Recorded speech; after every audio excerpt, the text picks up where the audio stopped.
So something I did too late that I probably should have done was applying kind of a big agency lesson to my city adventure, which I can't believe I didn't do it, but I kind of didn't take my own medicine until 3 or 4 years end. And that is I did my own brand book. So we do a lot of brand strategy for clients and I finally did it for myself. Yeah. And I did my own brand positioning. What do I stand for? What's my promise to the market? What are the principles through which I'm going to deliver? Like we have a framework. Almost every brand agency has a framework for how to do your brand. Like kind of like a brand Bible. A brand Bible. Yeah. And what's the personality of it? And I finally did the work of like, what is Citiate? Citiate is these things. Citiate is not these things. It is quirky. It's not obnoxious. Mm-hmm. It is silly, but it's not stupid. Mm. Like I made all the rules up, the yes and the no's, and you create the guardrails. It's not a daunting exercise, but I felt like once I did it, I was in a much better place to be more consistent with my show, make choices about who to partner with or not, and what kind of people to have on the show. So it helped me. Hello and welcome to No Set Path. I'm your host, Drew English. My guest today is Matt Zucker, advertising creative director, strategy consultant, podcast host, author, somehow amateur music producer. He built his career at big agencies like Razorfish and Ogilvy, eventually made the move to the Hudson Valley and created Citiate, a podcast all about that experience. We talk about navigating a creative career that doesn't go in a straight line, what big institutions can actually teach you that you can't learn alone, and what it looks like to build something of your own on the side. It was such a joy having him here in studio to chat. If you haven't already, please hit subscribe to the show. And without further ado, let's get into it. Matt Zucker, thanks for coming in, man. Sure. Thanks for having me. This is such a professional place. I do what I can, So before we get into the nitty gritty, I would love to know for myself and for the audience, like what's your story? What do you do for a living? Like, where did you come from? What brought you to the Hudson Valley? Like, just give us the quick punch list of things. Yeah, no, I mean, I grew up in Jersey. Yeah. Went to the city and where I thought I would live and die. Sure. To work in advertising.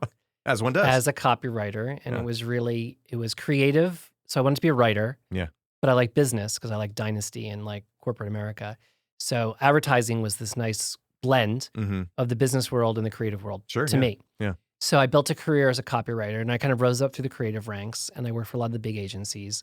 And while I met my husband and he also worked in the business and we started to weekend upstate because, which I never thought was a thing. Like I didn't understand why anyone would do that. Like, go to the shore like a normal person. And but it's a very Jersey yeah, thing but to his say. parents would rent up here in the Berkshires, so not quite the Hudson Valley. Yeah. So we started visiting them, but then I understood it. Yeah. I'm like, I didn't like the repetition, but I liked the idea of having a place away from a place, and so we tried it out for a couple summers, and this became my city at like 10-3-1 rule of how to find a house, and we drove through towns, we rented 3 different summers in Ghent, Rhinebeck, and Spencertown, 3 different places.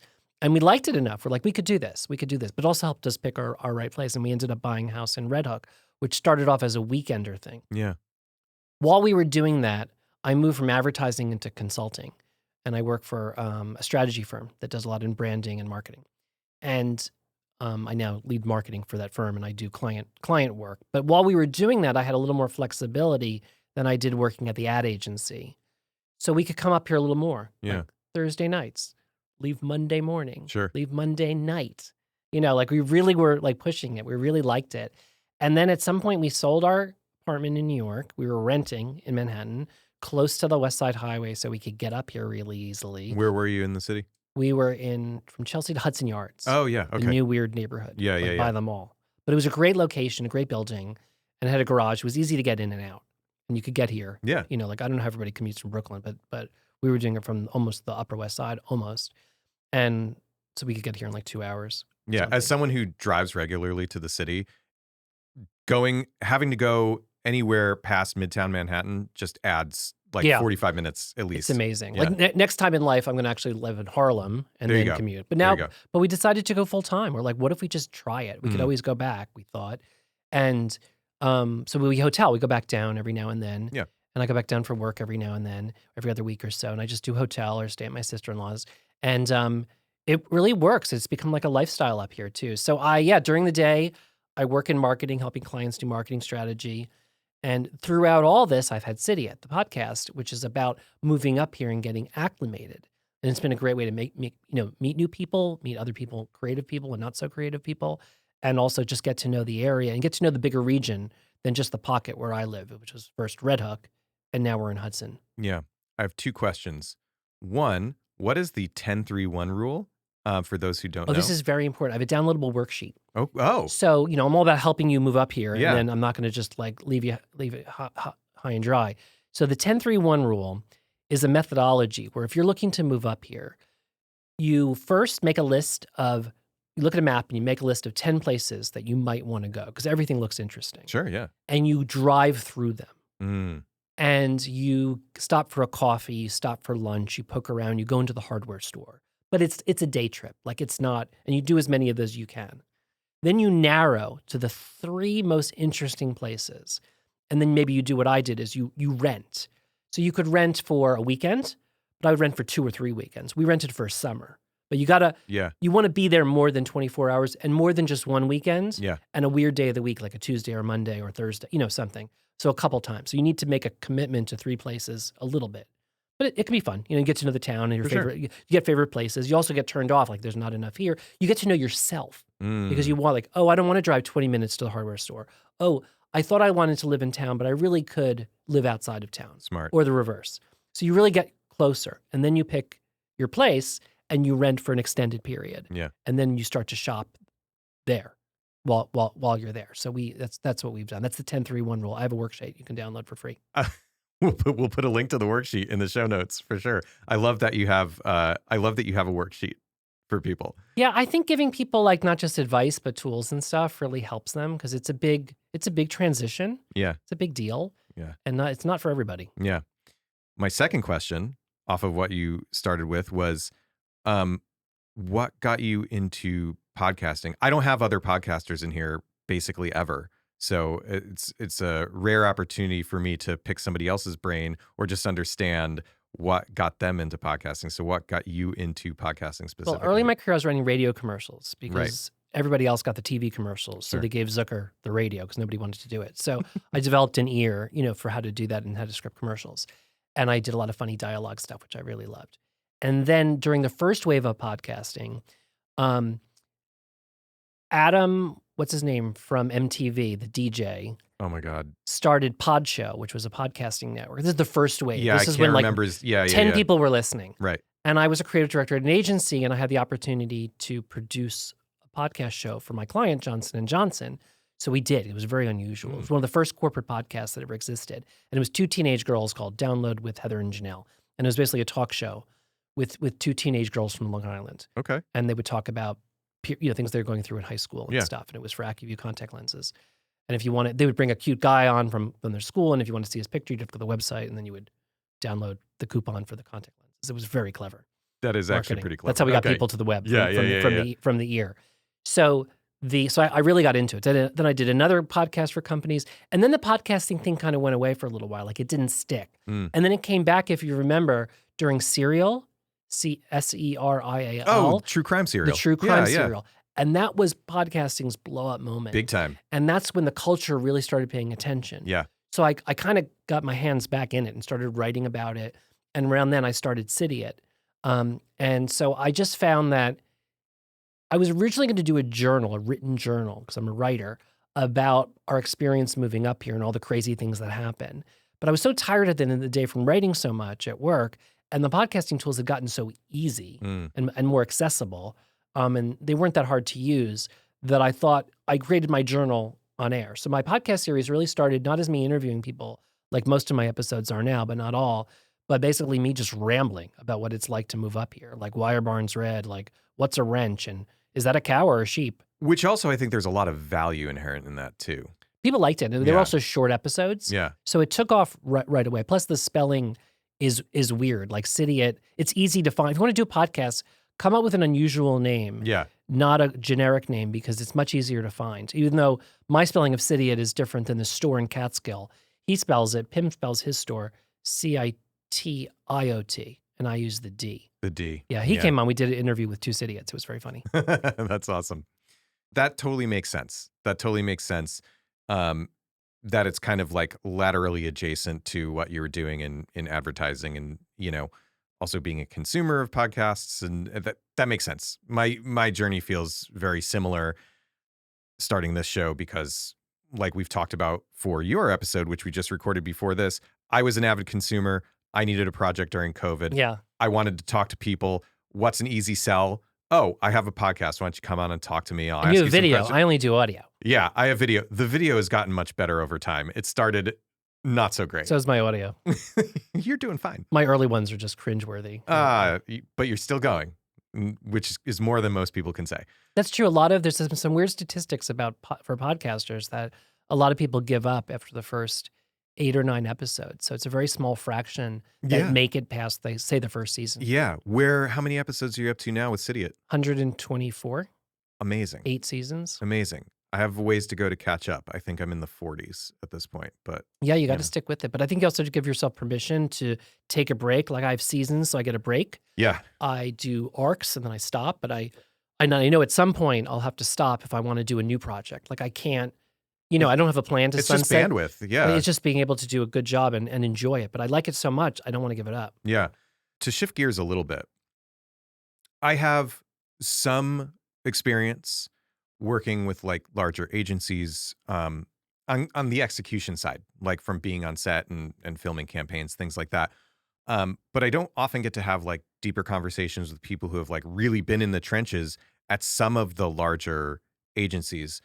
I'm going to maybe miss a couple, but I was looking at your bio quickly this morning just to make sure I, had my act together. And you've been at Razorfish and Ogilvy. Who else am I missing? Flipcone and Building. Mm-hmm. And those were probably the biggest. RGA. Yeah. Huge. Which is really innovative. That's where I did the first podcasting work that was so innovative. And so my question around that is, the agency world, I think for a lot of creatives on the other side of the table, like me, seems a little ambiguous or a little mysterious, I think is maybe the right thing to say. How did you find being in that world? How did that feed into your own creative desires and like what kept you going in that world for so long? I mean, it was very exciting because you get access to national brands. You get access to big budgets. You get access to a sophisticated conversation about business. It's funny, people always ask about, should I do small shops? Should I go to my own? Should I work for a big shop? And I do think there's a value in working for big, recognizable brands. It's a little easier to get the next interview. It doesn't mean you'll get the job. Right. But working for a known entity, the network of people I met through there, like I'm still in touch with a lot of my Ogilvy friends and Flipcone and Building people. And it's a great network. So it's like going to a big school rather than a small school. Sure. There's advantages for both, but if you go to a big school, you know more people. And I feel that the caliber of talent was pretty high. Yeah. It doesn't mean it's higher than outside, but you learn more. There's a mentorship. I grew up more. I found when I was, because I got fired twice. Oh. And I was out freelancing on my own or working with some smaller agencies. And I loved the independence. But I did find whenever I was freelancing or on my own, and not at a big shop or a bigger community, I stopped learning and stopped growing. And maybe it's my own laziness. But as a creative person, there's a little competitive, like you see good work and you want to be like that. Or you see people handle situations in interesting ways. So you learn how to defend an idea or a level of craft, or you work with a really expensive typographer, you get the crafts, you get the access to the best directors. So I felt like I was growing and I was always getting better at bigger places. While at smaller places, you get to do more, you can be yourself. So I think there's room for both in your careers. But when you're on your own, it's up to you, and then you got to find your community, and you get more control and autonomy, which is awesome. And I always missed that. When you're at big agencies, you don't. You're told what to do. Yeah, you're fulfilling the brief, and this is how you do it. There's no art. Just give in. Just give it yourself. It's fine. Take the check. Right. But I think you get a little better, and I think you can passively get better, where you have to work much harder when you're on your own. I find. I don't know about you that you think of that. Yeah, I mean, I've been independent for, oh man, I think it's like 13 years at this point, just freelance working for myself in a totally different context. So how do you get better? I get better because I have to. Oh. But to your point, it's like I get better because I have to, because I'm responsible for everything. Yeah. Everything is on my shoulders. If I want to go from A to Z, I have to figure out all the steps in between, Yeah. and I have to challenge myself and push myself. I don't have somebody feeding me, opportunity necessarily. Yeah. Yeah. I mean, I'm a little narcissistic, so I use like award shows and stuff as moments of time. So I'll enter city at like podcast award shows, and I'll win or I'll lose, but I use it to kind of keep my game up and like try to like compete. Yeah, well, I'll hazard to say that I don't necessarily think that's narcissistic. I think that's just good. Oh, I want to win. Well, everybody wants to win, but I think it's good self-promotion, because I always tell people it's like, and I should take this advice myself. If you don't advocate for yourself, who's going to advocate for you? Oh, for sure. It's great for like attracting business. That's why all these businesses have those stickers in the windows when they win a chronogrammy, 100%. And, I'm trying to get better at that with my own creative ventures like this podcast and the studio we're sitting in. And I'm traditionally not a toot my own horn type of person, but you do have to do some self-advocacy. Yeah, or hire a PR person or whatever, or learn how to do it yourself. Yeah, it's really do what you can. Do what you can. So, so what took you away from being in-house advertising and brought you into consulting, which is a very ethereal term? When somebody says consulting, like, what does that mean? Do you just you get paid to give advice, right? You get paid to give advice, and money just it's like shows business up. therapy. Yeah. So I'm at a company called Profit, which is a well-known strategy and creative firm. And so it has an adjacency to advertising. It's very similar. I'm still doing marketing strategy. I just stopped being the creative person and I'm more of the strategist or the account person. And so I just kind of switched roles by 10 or 20 degrees. Yeah. And, and the type of work we do is a little bit, they call it upstream. It's a little bit earlier in the process before the communications brief. And so we still do advertising communications as well, because we go all the way through. But it's been a nice life change. Like I wanted to do something else. I wanted to have, I think like a lot of creative people, we want to have chapters. So I wanted another chapter. Yeah. And I think it's very gratifying to be able to do that. So I followed one of my former bosses actually over here. So that was kind of how I made the adjacency. But it's hard to, right now things are so fluid in careers, you can really switch among different lanes within industries, I think a lot more easily than I did when I was growing up. And it was, you really had to pick like, I want to be a copywriter or an art director or an account person or a strategist or a media person. And that was the choice. And then you also had to pick, I wanted to work in advertising, promotion, direct marketing, public relations, film production, and you couldn't switch. Yeah. You really like it, or your choice. You were on a track. And things are a little more fluid now where you could be, you can move around a little I totally agree with that. I mean, I don't, it's been a while, so I don't know what high school's like now, but growing up in high school, it's like, oh, you need to pick a college and pick what you're going to do. And then you get in that track and I went to music school, I went for recording, I have a bachelor's of music, like a lot of good that's doing, but I agree with you. I think things are a lot more fluid and people can kind of, I don't want to say write their own ticket, but there's more optionality, right? I think even within, it must be overwhelming.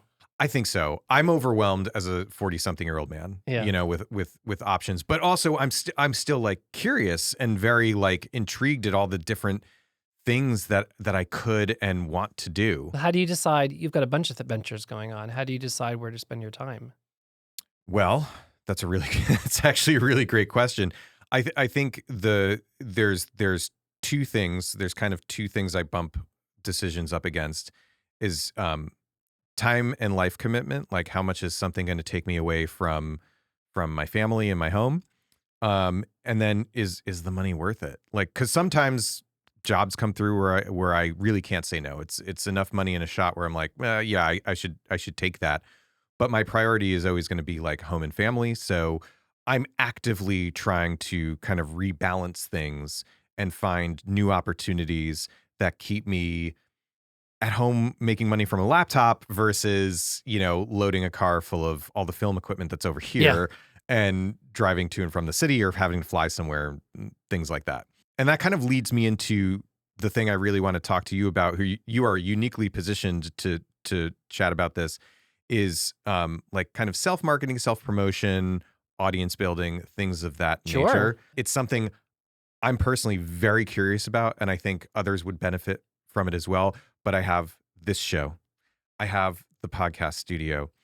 I'm trying to figure out personally how to take 20 plus years of media knowledge and life experience and kind of, disseminate that out into whether it's, the newsletter I write or social media posts or just marketing for my own businesses. Like all this stuff feels mysterious a bit to me. And I think at the crux of it is like attention and audience and like, how does one go about building that? And obviously there's a mountain of advice out there from any number of sources, but you're here in my studio talking to me now, and you've built a long career out of, marketing and advertising and audience building and promotion. So can you give us some tips, some insight? Yeah, I'll tell you everything. I've tried, Yeah, please. I've tried almost everything, and some things have really worked well, and some things have bombed out, which is of course just as as valuable too.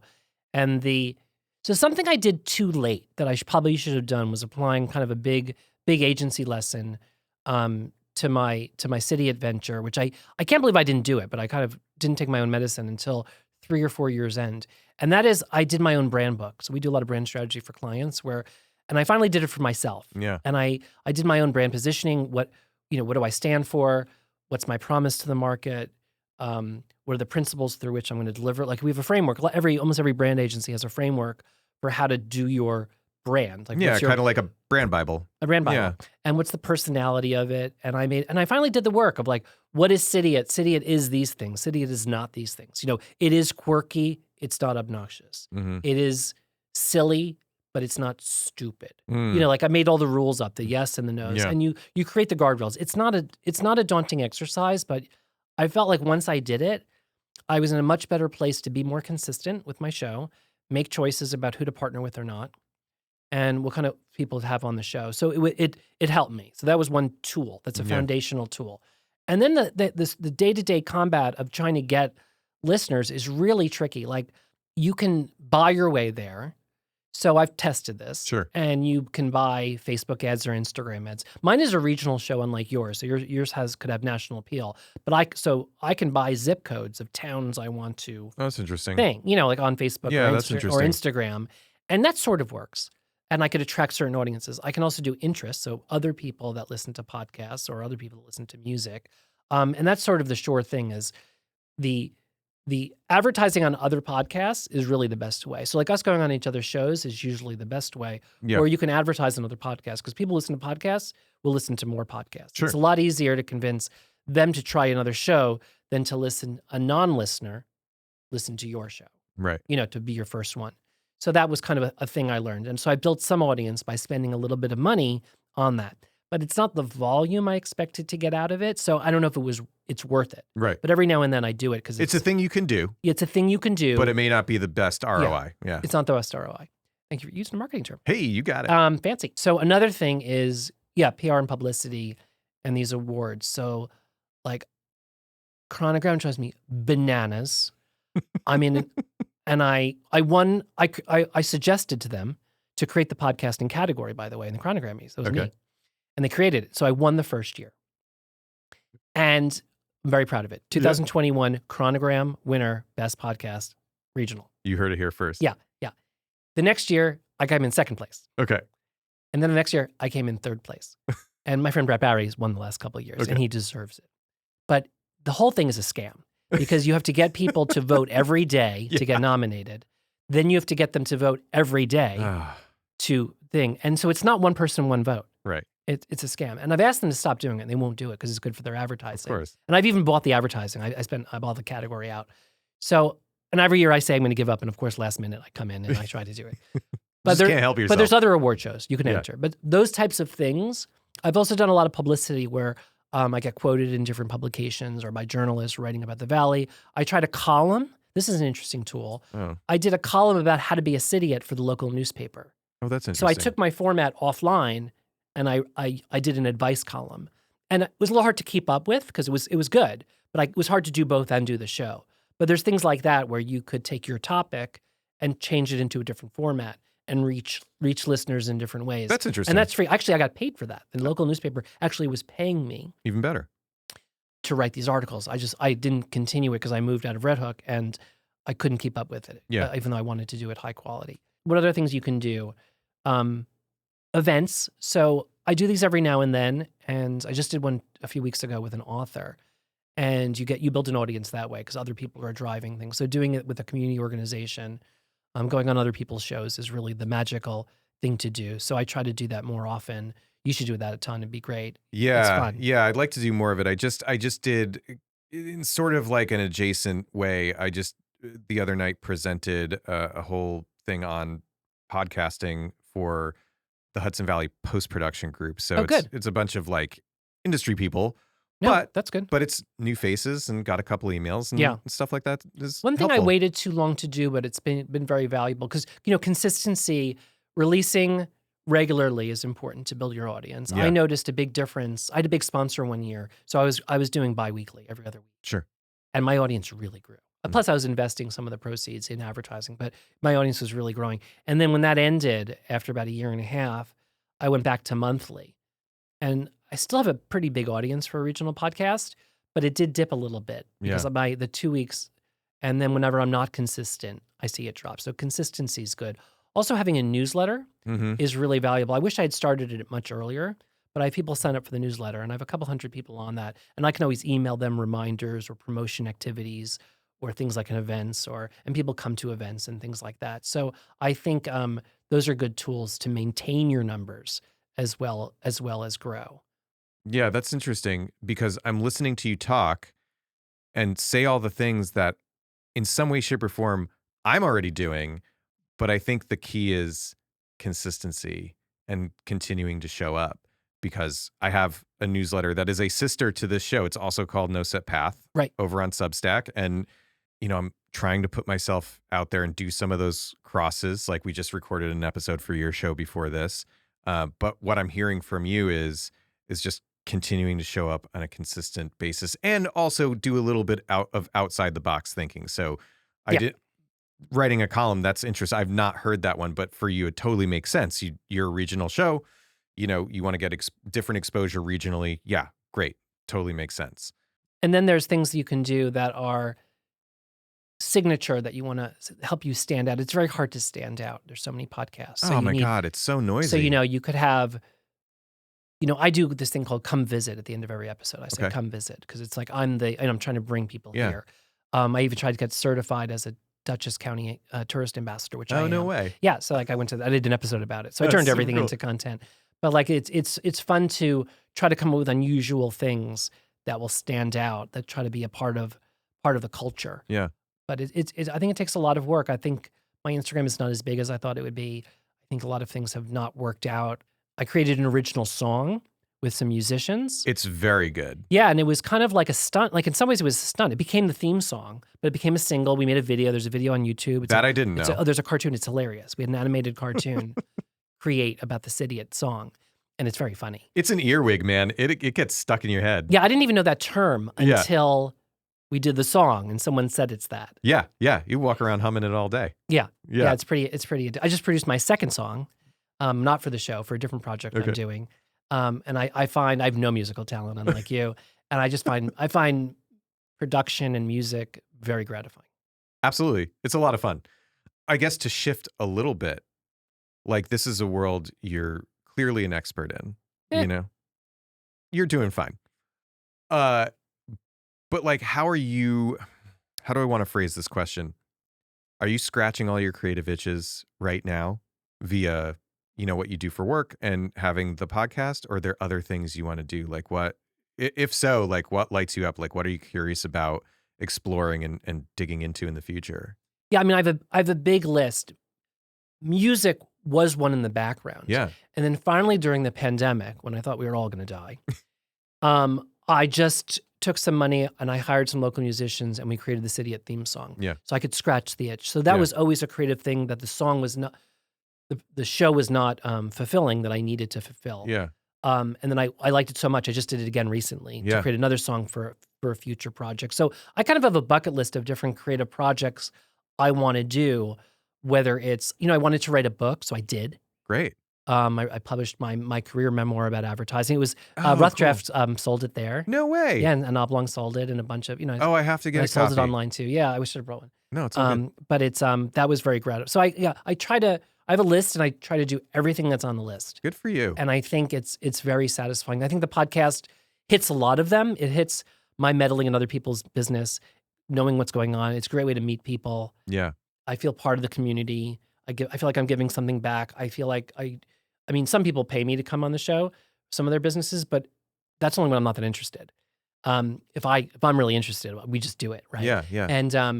And I think I've driven a lot of business to people's things, Absolutely. and they tell me that people came in mentioning Cydiot, and that is very gratifying. So that solves kind of a different side of me, maybe ego too, but it's fun. Yeah, I think there's always more things to do, and the trick is how do you figure out how to do it? Like I've got a project I'm trying to do, but it's going to be so big and so emotional. I'm going to have to sunset Cydiot or something else I'm doing. Oh, wow. Some other side writing I do to create the space to do it. And I just don't have the courage yet to stop either the writing I do on the side or that. And I've got a full-time job, so I've got to, be good at that. Yeah. So that's just on the shelf for now. And how are you like, I love the ambition. I'm an equally ambitious person. There's about 1 million things I want to accomplish in my life. I love that you wrote a book. Like somewhere in the back of my head, I'm like, could I be a writer to some degree? But one thing I struggle with, and I know for a fact many others do, is I have a hard time getting out of my own way, whether you want to call it getting in your own head or like stalling yourself out or whatever. Like, I'm always curious how people get out of their own way and just say, screw it, I'm going to do this thing. Because I have a hard time, and something I'm actively working on is like, for some reason, I always attach like an outcome to something. Oh. So, and the few times that I have been able to get out of my own way and say, all right, I'm just going to do this thing. Let's see what happens. This podcast in particular has been one of those where I said, I'm just going to do this. Let's see what happens. And it's continued to grow and be a thing. There's benefit, obviously, to getting out of your own head. Are there things you do to get out of your own way? Yeah, or are you sure. just naturally No, I see that. A lot of creative people, they suffer from stop and start syndrome. Yeah. And they start things and they stop them. That's a good way to put it. And they always feel guilty. And you know who notices? The spouse. The spouse always notices. Yep. Oh my God, you never finish anything. Oh yeah. And it's like really kind of embarrassing. So I've never been that. Like I usually finish what I start. Your follow through is good. But I also create the space to do it. Like I know this is going to be an 8-episode arc. Like I create an ending for myself so that I can achieve it. Yeah. And not just stop and start. The other thing I've done, and I've seen other people do, and that would be my advice is as much as do it with somebody else. Because if you do it with somebody else, they'll hold you accountable. Then you're in it together. You'll push each other, and it'll be much harder to drop it. Yeah. Because you'll feel terrible, and someone else will be doing it. So a good technique to not be, to break through stop and start syndrome, I think, would be to partner with somebody else on something you want to do. It's great because you divide up the work and the resources to get it done. You do lose some control. I get it. There's a downside to it, but it's more likely you'll get somewhere with it when it's not just you alone in your head. You have that built-in accountability, like you said. That's actually really smart. You're the enemy, so maybe you'll get someone else. We're all our own worst enemy. Especially creative people who are just disposed to creativity. I find have that problem of just like constantly being in their own head and constantly second guessing themselves, even if outwardly they're the most confident person in the world. It's kind of a I mean, some people are farce. perfectionists too. I mean, I don't know if you're a painter, you do drawings first, and then the painting needs to be perfect. For me, you can always be in draft, and you don't have to. I guess whatever you submit to the publication has to be really good, but at some point, it's better to be like a software engineer and release in beta and just get it out there. And that's the modern way right now is just get it out there. Done is better than perfect. Yeah. Right. So that's an adjustment for people to do. Yeah. Yeah. I also, I earlier this year read The Creative Act by Rick Rubin, which had its like moment in the sun. Like it was a big book, but there's a lot of great takeaways from that. And one thing that he really, harps on in that book is you make a thing, and when it's done, you just move on to the next. And you try not to attach too much weight to any one thing. It's just, you're just creating for the sake of creating. So that's another kind of way to look at it, which is like done is better than perfect. If you get to the end of a project or whatever it is you're making, and you're like, well, that could have been better. It exists as its own thing, and you can move on to the next. And I think it's the iterative process that just kind of, helps you improve and helps scratch the itch and things like that. So it's another way to look at it. But I do like the partnering with somebody for like shared accountability is really, Yeah. really Yeah, no, it's interesting. really good. I mean, I just produced the second song, which is really emotional. We sold our family house in New Jersey Yeah. after my mother died. My brother, sister, and I sold it. And I really had trouble letting go of the whole thing. Mm, Everything whole that just thing. happened, Yeah. all grief. So I produced this single it's about selling the house. It's about it's move on but hold on. Like Yeah. it's like move on with your life, but don't forget, memories are portable. And so I kind of like wrote up this music brief, and I was looking around for a local musician, and people didn't get back to me in time. So I called my nephew, and he's like, "Send me the brief." Yeah. I'm like, "All right." Okay. And the next morning he had a demo, No way. and it's phenomenal. Yeah. And it's called Ashwood Road. It's on Spotify and Apple and all the music places. I released it through DistroKid or whatever I did. Yeah. DistroKid. Sure. I tried to Yeah. do the right thing. And it's funny, he did the demo, and then the intention was to produce it with real musicians in a real production in studio. I didn't know you. So I hired this company in California, which supposedly does this. So I gave them the track, and I'm like, listen, this is the demo. Let's recreate this. And they started doing it, and it was horrible. Oh no. And it was never good at the demo. And the producer called me, and he's like, look, Matt, I was paying a lot of money for this thing.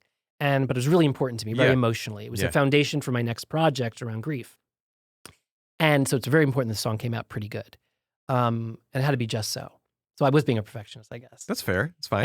And but it was what they were doing was wrong. It was so automated. It was it wasn't the right fit. it was Yeah. so flat, and they were being probably too perfect. I don't know what they were doing, but it wasn't working. So, and my nephew hated it too. So I'm like, listen, if we agreed, if I throw some money in that direction, he'll find a producer in DC, and he and his musician friend Sabrina, they'll finish it.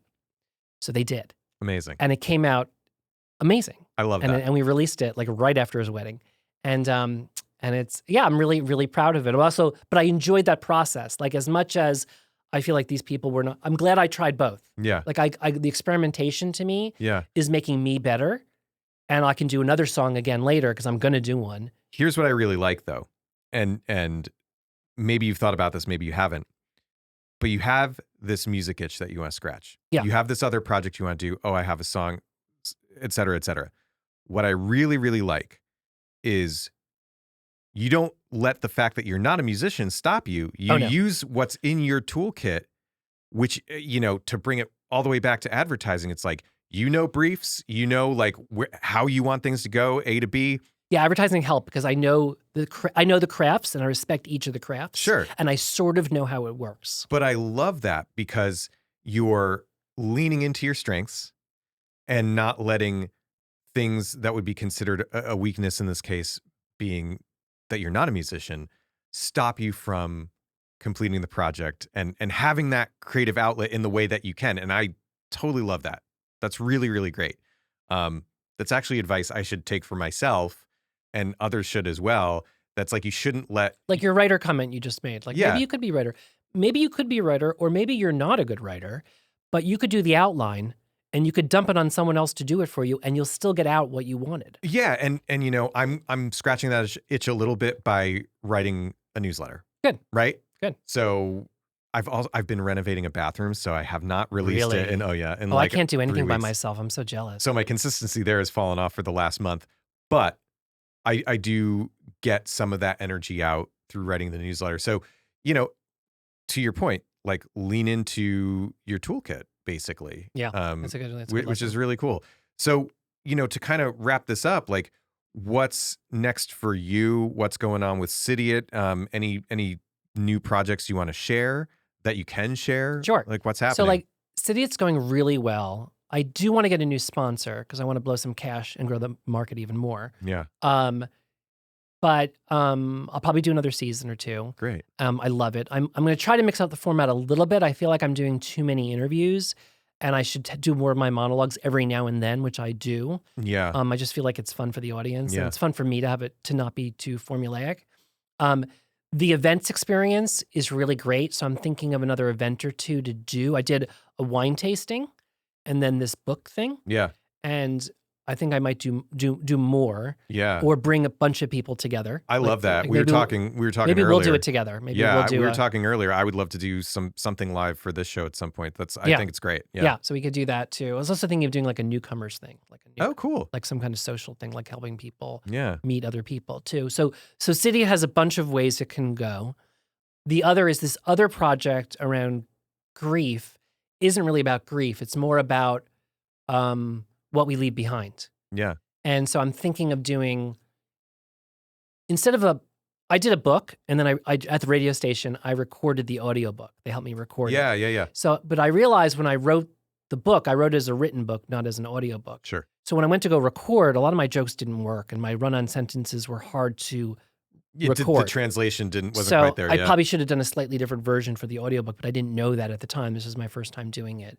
So for the next project, What We Leave Behind, I'm thinking of doing the podcast first as an 8-episode series. Yeah. And then turning that into a book. That's cool. Go the reverse. Yeah. And write it as an audio thing, which I think that'd be a fun experiment to see how that's Well, you different. can always tweak the written word, Right.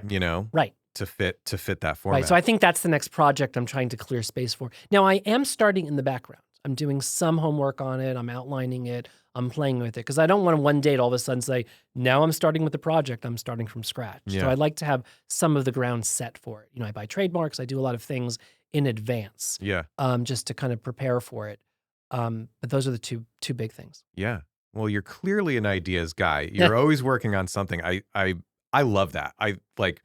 I'm so glad that we were able to set this up today. Yeah. And well, have your you name in. is Upstate Podcast Studio. How could I not reply? I just, we've talked about this and I've said it before. I don't do any marketing for this studio. I should. That name is... But the name works really, really well. And I think there's a university that comes up first in a Google search. But then I think this is number 3. So I have no shortage of email inquiries. That's for sure. Oh, that's good. Yeah. Okay. So if people want to learn more about you or more about Cydia or what you're working on, where can we send them? Cydia.com is probably the best place. I've got everything about the show. I've got a blog. I post around the episodes. You can reach me from there. You can find links and stuff. Everything's at Cydia.com. Cool. Matt Zucker, thanks for coming in, man. Thank really you. appreciate it. Okay, that's a wrap on my conversation with Matt Zucker. I really enjoyed this one. I hope you did too. If you did, share it with somebody. Leave a review, hit subscribe, do all the things. It really helps us out. You can find out more about Matt and Cydiot over at cydiot.com. That's CIDIOT.com. And for more from me, look up the No Set Path newsletter over on Substack at thedrewenglish.substack.com, or just search for No Set Path. It's pretty easy to find. And if you're watching over on YouTube, a thumbs up on the video, a subscribe to the channel is awesome. I really appreciate it. And thank you so much in advance. And I think that's all I have for you. I hope you're enjoying your summer, and I will see you next time.